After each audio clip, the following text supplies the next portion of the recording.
So we have a long queue of questioners. Our first trio is Chris Green, Jeff Pojanowski, and Mitch Berman. Okay, I'm not going to try to be on the top of every single queue, but so I wanted to ask the same question I asked 2 years ago about the fixation thesis. Is this supposed to, how contingent or necessary is this supposed to be? Because it seems like a really important question in constitutional theory is, some people think originalism has to be true, it's necessarily true. Some people think it's impossible, it's necessarily false. And then you got some people who think it's contingently true, and some people think it's contingently false. And I'm very strongly in the contingently true.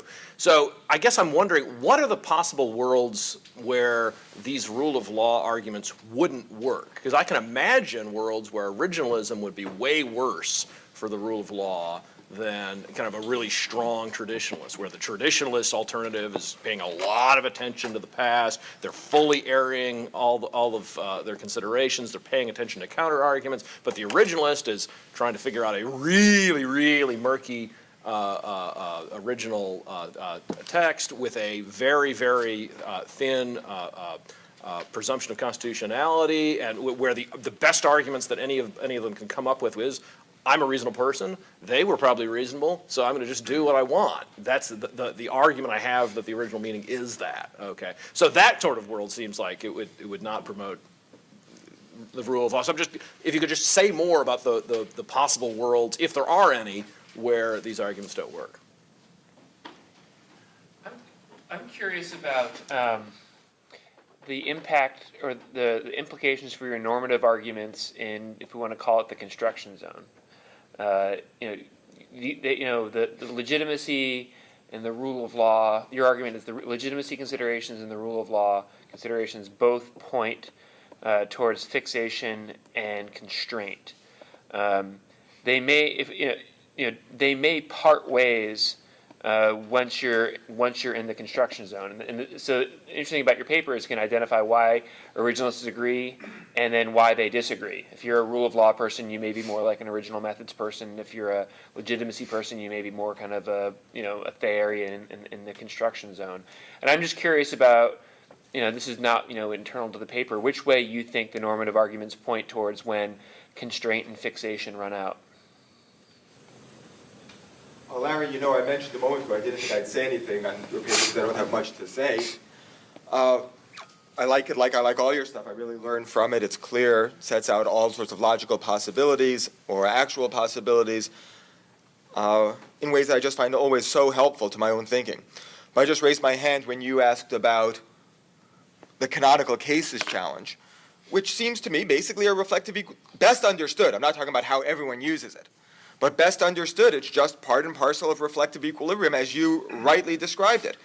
So I think when I use the canonical cases, it's like this. Gosh, I don't really know what my fundamental commitments of political morality are, so the highest level of generality. I'm not sure of my theory of constitutional interpretation.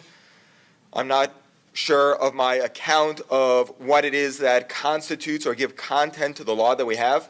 So there are lots of uncertainties I have. But I'm pretty sure about the legal correctness of some of these casuistic judgments.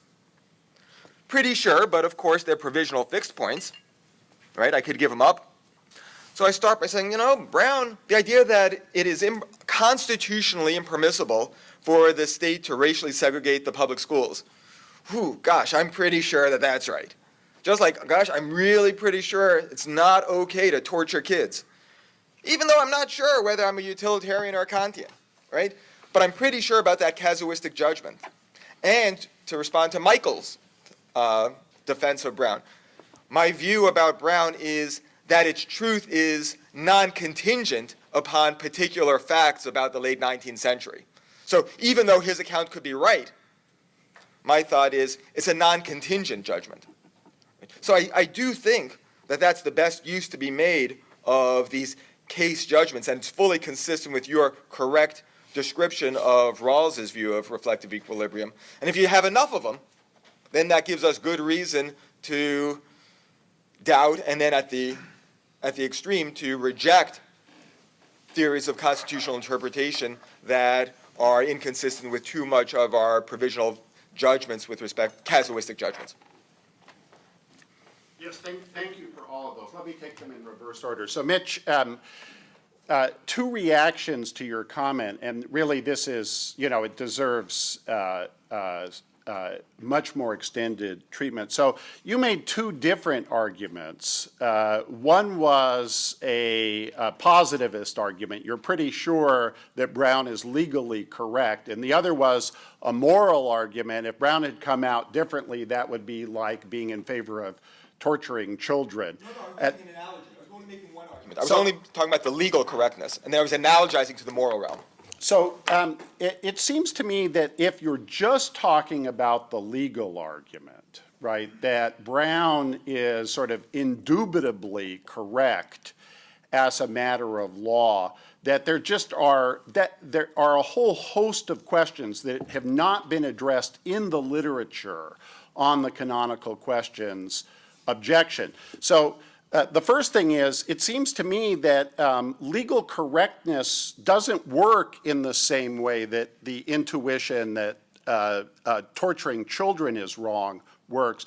Our judgments about legal correctness require some background understanding of what legal correctness consists of. You can't react to it in quite the same way that you react to the torturing of children. There must be some reason why Brown is legally correct. That reason then needs to be put on the table and evaluated. The general implications of that reason then need to be explored. Those general implications need to be compared with the general implications that would result from an originalist program. And all of that needs to be done. So my point here is mostly that the canonical cases objection, in the form in which it appears all too frequently in theoretical discourse, that is, Brown's right, originalism doesn't produce Brown, therefore originalism is wrong. That just can't be right. So I think we're actually in agreement about that, and then there's a lot more to be explored. Jeff, the construction zone. So I'm just going to dodge your question. So I always do this, right? So here's the deal, right?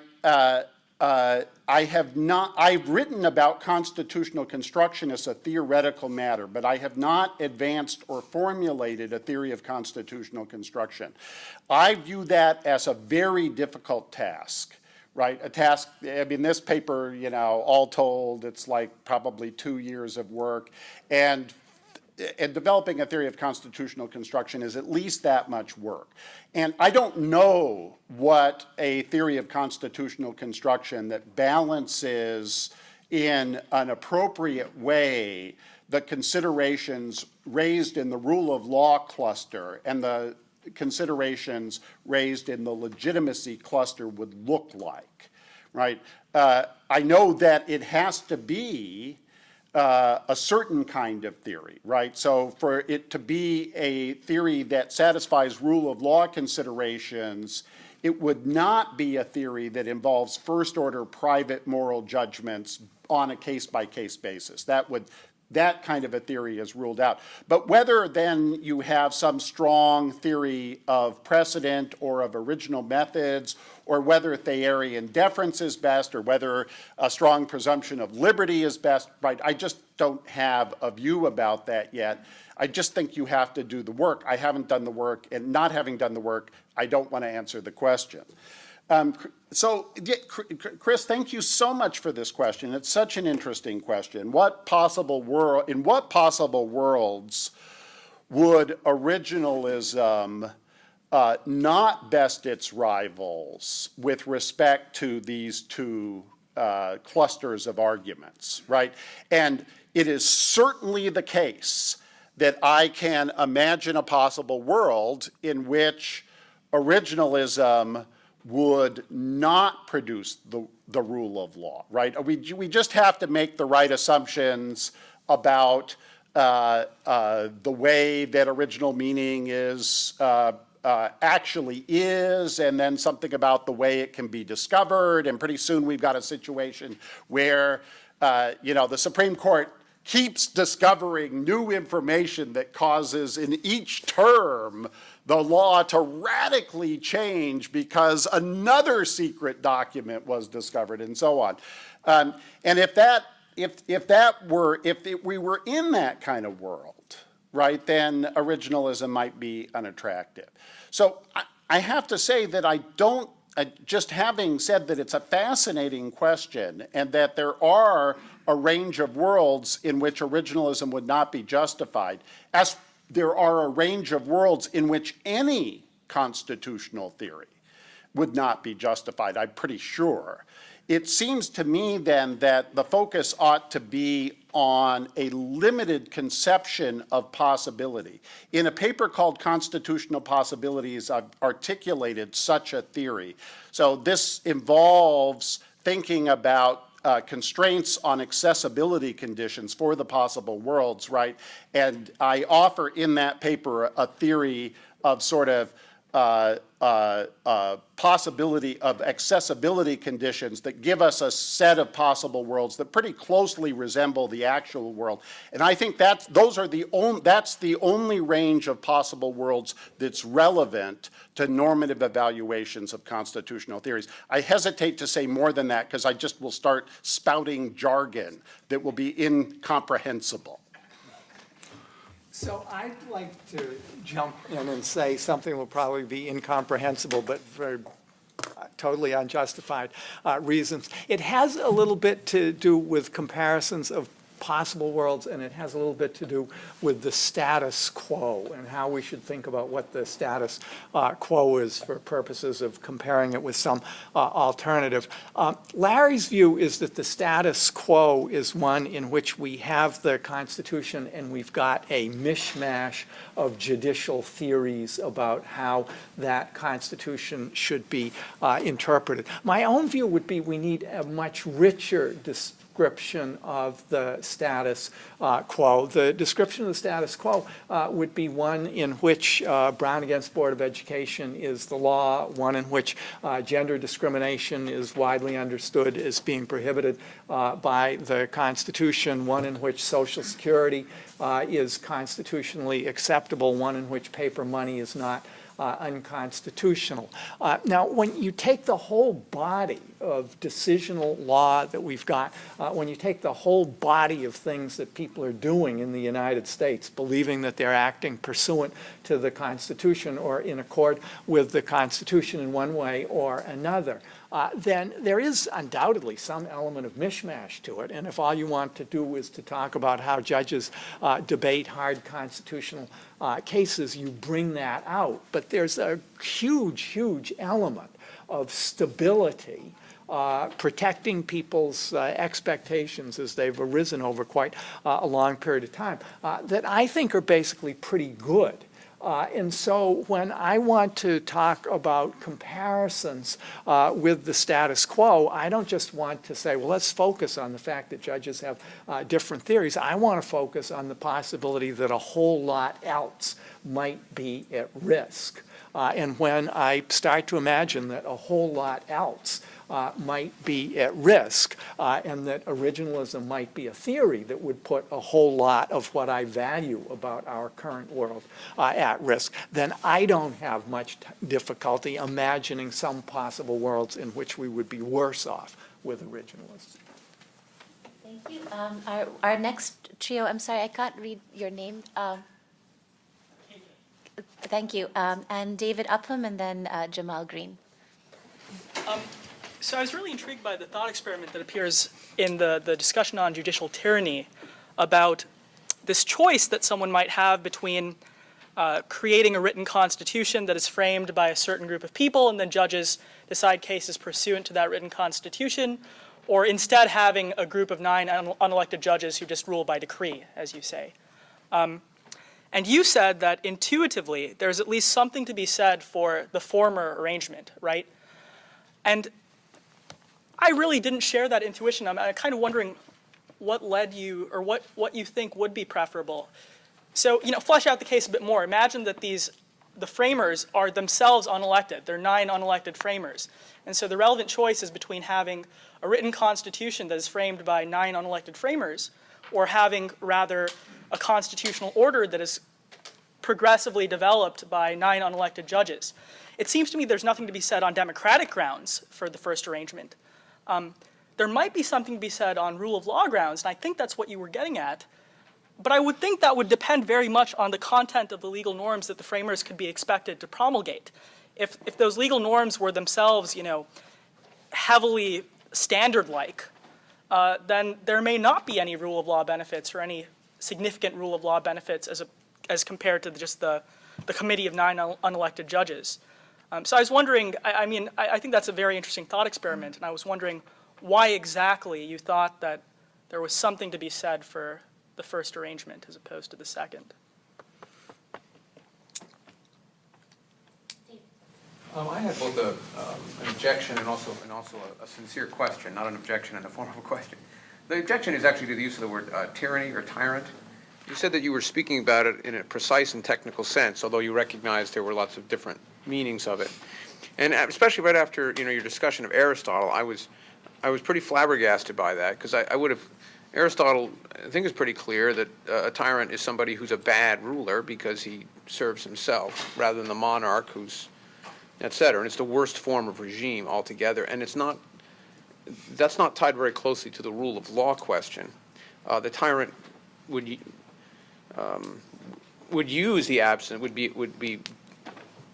doesn't like the rule of law, but that's just one aspect of the tyrant. And the same thing with Plato in the Republic. The tyrant is the unjust man. And in Tocqueville, the tyranny of the majority is decried because it's unjust. It's injustice, rather than speaking something about the rule of law versus the rule of the purportedly wise or not so wise individual. The second is a genuine question. Where in your, I think I know, but in your taxonomy of non-originalist approaches to the Constitution, which one is the approach that seems to me to be so dominant in the particularly 20th century progressives? And that is, to quote a portion of the Blaisdell case you didn't quote,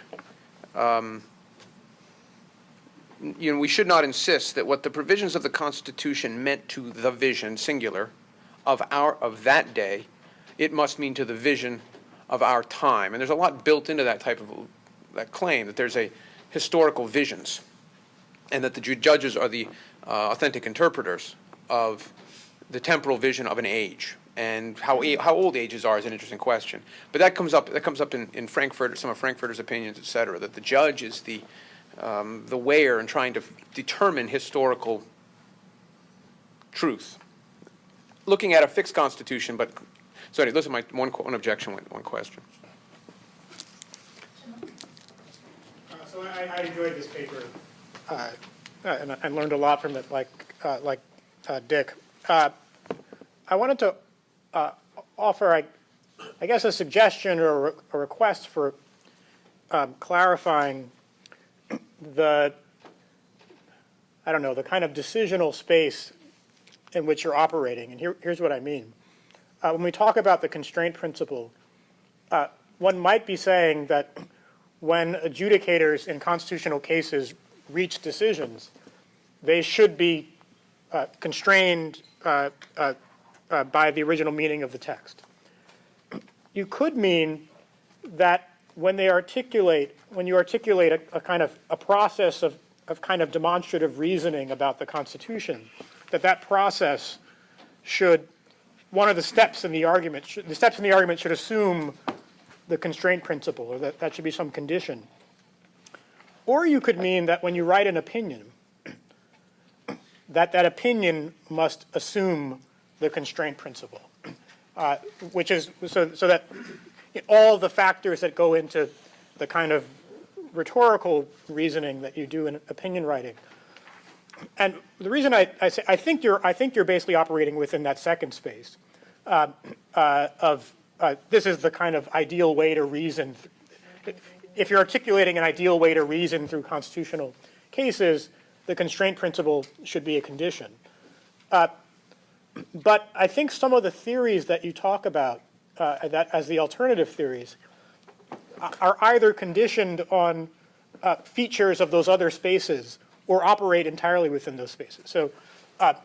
So whether one should, one might think that constraint is impossible. I mean, you mentioned this a little bit in the paper. And if you think constraint is impossible, that might lead you to some kind of radical theory that doesn't pretend that it's possible.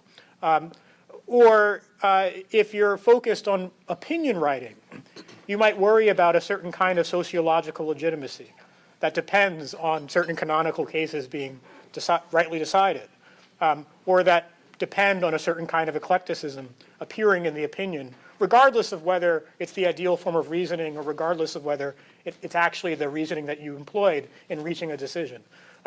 So it's just I think it's ultimately sympathetic, but just to make sure that the various theories are commensurable in terms of the kind of space they're operating within. I don't know if that makes sense. Yes, thank you, Jamal. Let me do them in reverse order, starting with Jamal's question first. So as I understand the question and adding a third alternative, there are three possibilities. Possibility number one is that the constraint principle applies to opinion writing. Possibility number two is that the constraint principle applies to deliberation or judicial reasoning.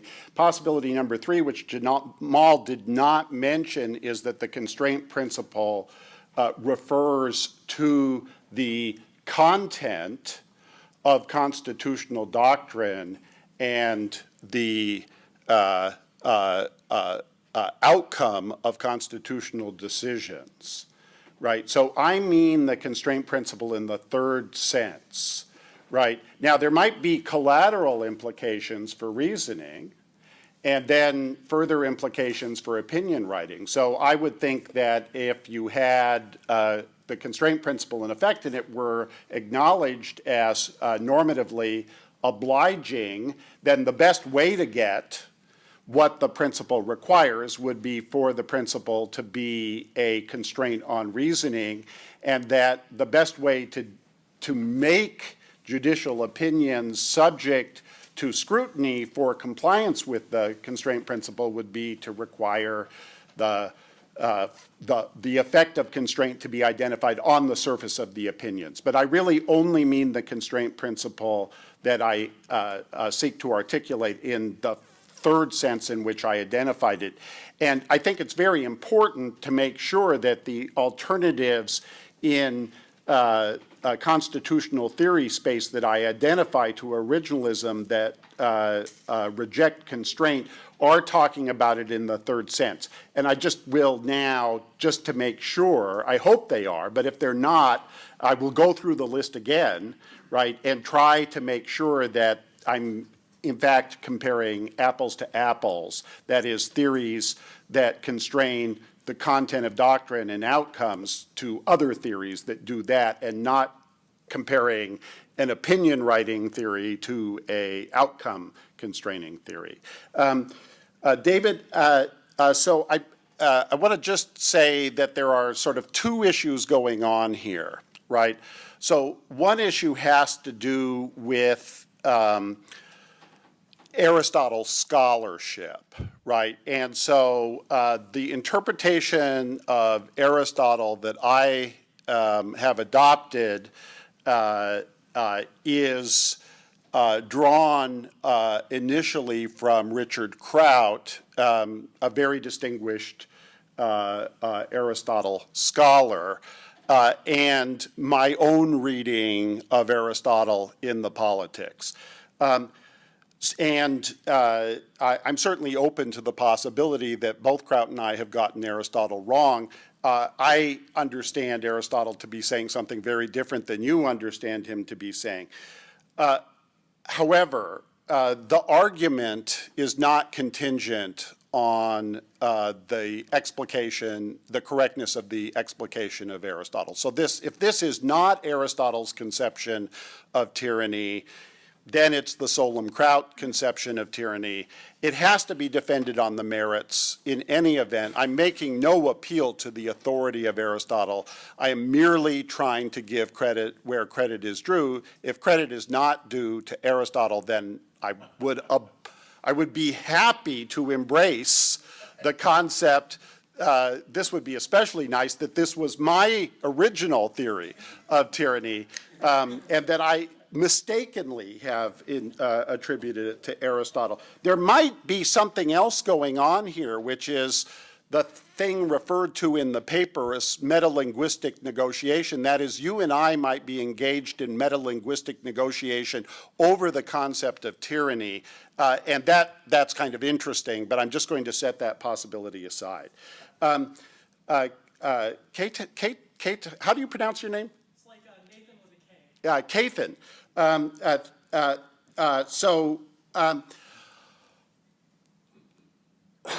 Here was the thought experiment. The thought experiment is not that there are 9 justices on the Supreme Court and they establish a stable and enduring set of constitutional rules versus framers do that. The thought experiment is that a committee of 9 decides each question on a case-by-case basis versus a group of framers establish a written constitution. Now, if to you it seems that having a committee of 9 people decide every question, including the question whether a question is a constitutional question, on a case-by-case basis, is an instantiation of the rule of law, and that having a stable constitutional framework that constrains is not, then I don't understand what conception of the rule of law you have. But perhaps it is that my exposition of the thought experiment was insufficiently clear. Dick, anything to add? I will leave it to the star of the show. So the next trio happens to be a USD trio, so Don Drips, Larry Alexander, and me.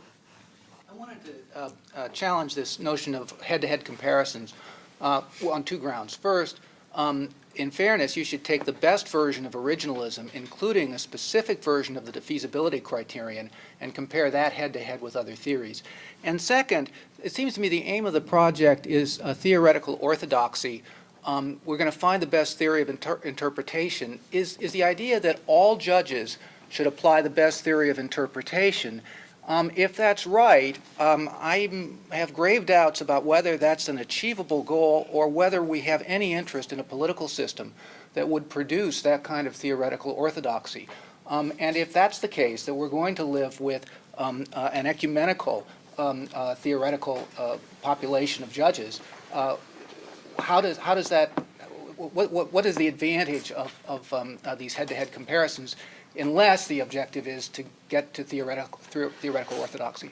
Don, could you just repeat the very first thing you said, because I didn't get it. On the head-to-head comparisons, Yeah. right? Well, you're comparing a family of theories against specific competitors, and within originalism they compete with each other, especially on the defeasibility criterion. Yeah, I wasn't sure where this remark was, whether it's directed at Larry. I don't think it is, actually. I think it's directed maybe at Dick. I wasn't going to say anything because I basically agree with Larry's work here, as you know, with his work on fixation as well. But when you mentioned the canonical case objection, my ears perked up. I've always found that extremely odd objection. So imagine a constitution that's no longer legally operative, like the Constitution of the Confederate States. And you look at that and you say, gosh, giving it the intent, you know, the meaning that the people who wrote it intended for it, it countenances slavery. Now, that seems very objectionable. You wouldn't conclude that's not the meaning of the document, right? You conclude It's a flawed document. Now, same thing seems to me applicable to the U.S. Constitution. You can look at the meaning. Suppose you say it doesn't outlaw segregation of schools.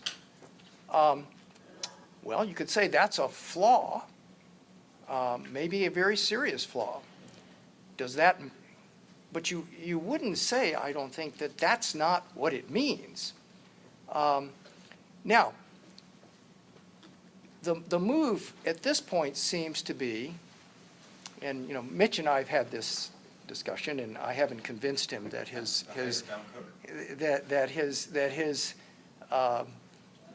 misuse of the reflective equilibrium thing as applied to legal decisions is a misuse because it relies on something that I don't think exists, like what is known as a legal intuition that takes the place of a moral intuition in the Rawlsian kind of thing. But we'll put that aside. The idea that because the original meaning of that document is flawed doesn't mean it's not the meaning of the document. Now, so then the move has to be, well, the document is not really our Constitution. That would then be because courts in relying, in writing these opinions where they're striking down the actions of other branches, right? Say, what gives you authority to strike it down? Well, it's the Constitution. What Constitution is it? Well, it's the thing that's in the National Archives there. It's that thing. And you say, well, no. If that's its meaning, then it really isn't the Constitution. And then we have to have something about how a Constitution has changed from there. We'd have to have a theory about that. And my question is, by what authority do Supreme Court justices strike down laws except by reference to the document in the National Archives? And if it's reference to that, what possible meaning could it have other than the meaning that it had when it was given, when it was produced? Canonical cases, at most, show that, gee, it's a bad thing that we're ruled by that Constitution. But I don't see that it shows anything else. Okay, and well, my question is about the, well, it's a little unfair because it's something that you explicitly label as a promissory note. It's about the defeasibility conditions and the limits on defeasibility. And my question is really just where do you plan to get these limits? I mean, how, if you outlined the kind of a minimum defeasibility condition, but that doesn't seem to me to exhaust the range of possible situations where defeasibility might be acceptable. And is that going to come from some kind of originalist source?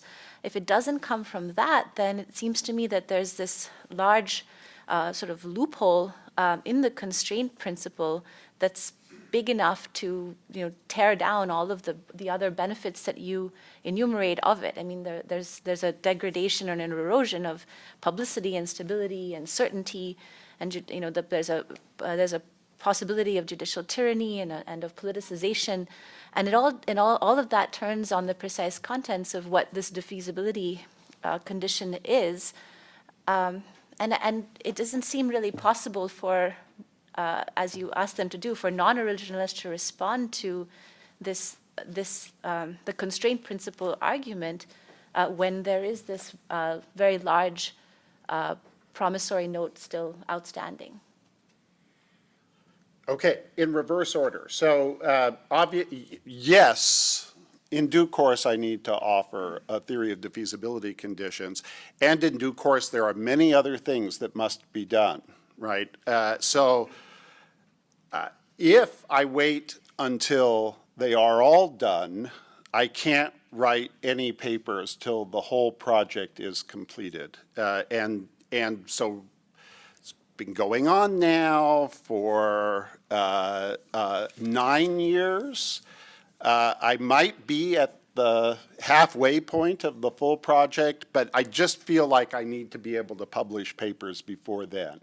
So this is not an answer to your question. It's just, it's not practical to proceed in that way when the topic is as complex as this topic is.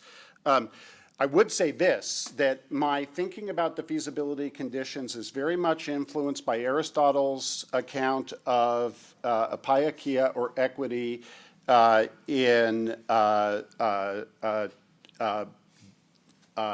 Nicomachean Ethics. I'm thinking of cases that are really truly exceptional and so and very limited in scope. So that, you know, everyone over 35 years of age, that's to me a clear case of when a defeasibility condition would be required. Here's something that's not a defeasibility condition. The recess appointments, the original meaning of the recess appointments clause leads to results that are not optimal. And therefore, I'm going to invoke defeasibility and escape from that. That would be something that clearly would not be a defeasibility condition. That's simply not having the constraint principle. Now, I need to offer a theory. I don't have one. I promised one, right? And that's the best I can do on this occasion. Larry, that was lovely, a lovely question. Let me just respond to it in the following way, right? So I agree with what you've said, but here is something that might be said, maybe not in public, right? So the Constitution is evil, but we have a political order where public acknowledgement of the evil of the Constitution is not politically feasible as a ground for judicial practice, right? So you could not, for example, be confirmed if you said, when appointed to the court, I will act on the basis of my belief that our Constitution is evil, and therefore I will decide cases in ways that are inconsistent with the written text of the Constitution. However, if there is grave constitutional evil, then you might be morally justified engaging in constitutional deception. That is, making the best case you can that the meaning of a constitutional provision is other than you actually think it to be. That would be a morally justified reason for reaching the conclusion in public argument that the Constitution means something on the basis of a normative consideration. Okay, Don. So first thing about comparing families to specific alternatives, right? Yes, right. I must fix that. Now, I think the way I fix it is not going to be exactly to do pairwise comparisons of all the forms of originalism within the family to all of the alternatives, because I'm imagining the matrix, right? And there would be too many tasks to fill in. So I have to lump and dump, as we used to say, Don. That is, group together comparisons based on features that are most salient. And that would be the way I would be inclined to go. Your question there relates to another very important question about originalism, which is, suppose that it worked, that originalist theorizing in practice worked and we had an originalist court. I think it would be unlikely that everyone would affirm precisely the same version of originalism, right? And so originalist practice would then have to take into account the distinction between sectarian and ecumenical originalist theorizing, right? And some theoretical divergence, I think, is a necessary feature of the fact that people just are not constructed so as to reach very precise agreements. This relates to your point about the undesirability of a theoretical orthodoxy, right? And so that's an interesting and important question, whether or not broad ecumenicalism, including non-originalist alternatives, is more desirable, right? And the paper makes some stabs at that in the discussion of eclecticism. And surely more needs to be done about that in the final version of this paper. Eclecticism, all of the rivals of originalism really deserve a paper of their own. But I'm not going to write all those papers. I can tell that already. So I would say something very brief. I can't wholly respond to Larry Alexander's important challenge, but I'll just say something because I think it relates directly to some of the issues that I have in hesitation and just signing on to Larry Solom's argument. I think basically my perspective about law is a Hardian perspective that we've got a going system, the rules that run the system in here in the practice. And with this, I would just emphasize the notion of practice. So many years ago, maybe it wasn't so many, but Randy Barnett wrote an important piece about the legitimacy of the Constitution. Do we have a legitimate Constitution? Was that the title, something like that. So it seems to me it's a very important question in lots of ways, except it seems to me that it is a mistake to think that you could just look, and I don't think this was what Randy thought, you could just look at the words of the document and answer the question whether it was a legitimate constitution. Russia probably has a constitution that would look terrific. For all I know, North Korea has a constitution that would look terrific if you just looked at the words. So that doesn't mean that the question of legitimacy is not an important one. It just means that if you want the question of legitimacy to be a serious and important one, what you have to do is to look at the entire legal system. And then, to adopt a little bit of Larry's vocabulary, what the legal system does with the words of the Constitution becomes a question of law that is not necessarily resolved by the Constitution or by what people thought in 1787, 1788, 1789. That to carry on that conversation would obviously keep us going a long, long time, and I want to get it back to Larry, but I just do want to make this point that I think for many of the most important questions we have to talk about, we should be focused on the legal system in which the Constitution is situated and interpreted, and not just the document, the Constitution. So I'd like to remind all of you of a different constraint principle, which is the time constraint principle. We have 8 more people on the queue. The next 3 are John McGuinness, John Harrison, and Shakira Sanders. I'd just like to focus a bit on the question of the constraint principle and precedent. There are 2 kinds of originalism theories with precedent. One that actually contemplates precedent as part of originalism. I don't think there's any problem with precedent as a tension with constraint principle there, but there are a lot of originalist theories that don't say that precedent is part, in some sense, is either part of the judicial power, part of the common law. How does your theory, are they within the constraint principle unless they are willing to say we're just going to really not have any precedent? In your paper you say, well, maybe you just have to work towards the original Constitution. But that is a very pragmatic view. We're going to decide now whether we can get close to it today. And that doesn't seem to be necessarily consistent with your constraint principle. Indeed, one question I actually had after reading this paper, if you don't have that theory and yet you apply precedent, are you outside of originalism? And that strikes me as that's where Justice Scalia, in some sense, was. He was an originalist, but he didn't, I think, have a theory of precedent within originalism. And it'd be odd, in some sense, to read him out of the originalist camp.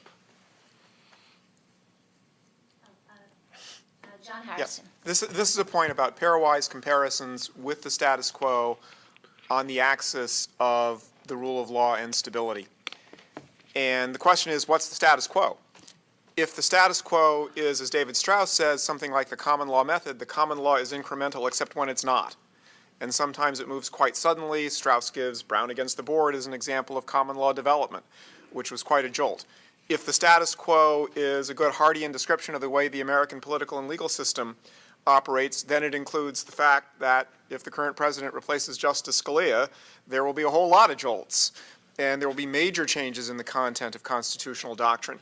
I think the only understanding of the status quo that would not have a lot of instability built into it, it's natural to think the status quo has to be stable, but in fact ours isn't, would be one in which there is a theoretical orthodoxy that explains the current lay of the land of constitutional doctrine, and that theoretical orthodoxy is expected to extend indefinitely forward in time, which seems to me not a description of the status quo. Well, we're at 5:30, so I'll actually pass on my question. Okay, well, apologies to everybody who's still on the queue, and thanks very much.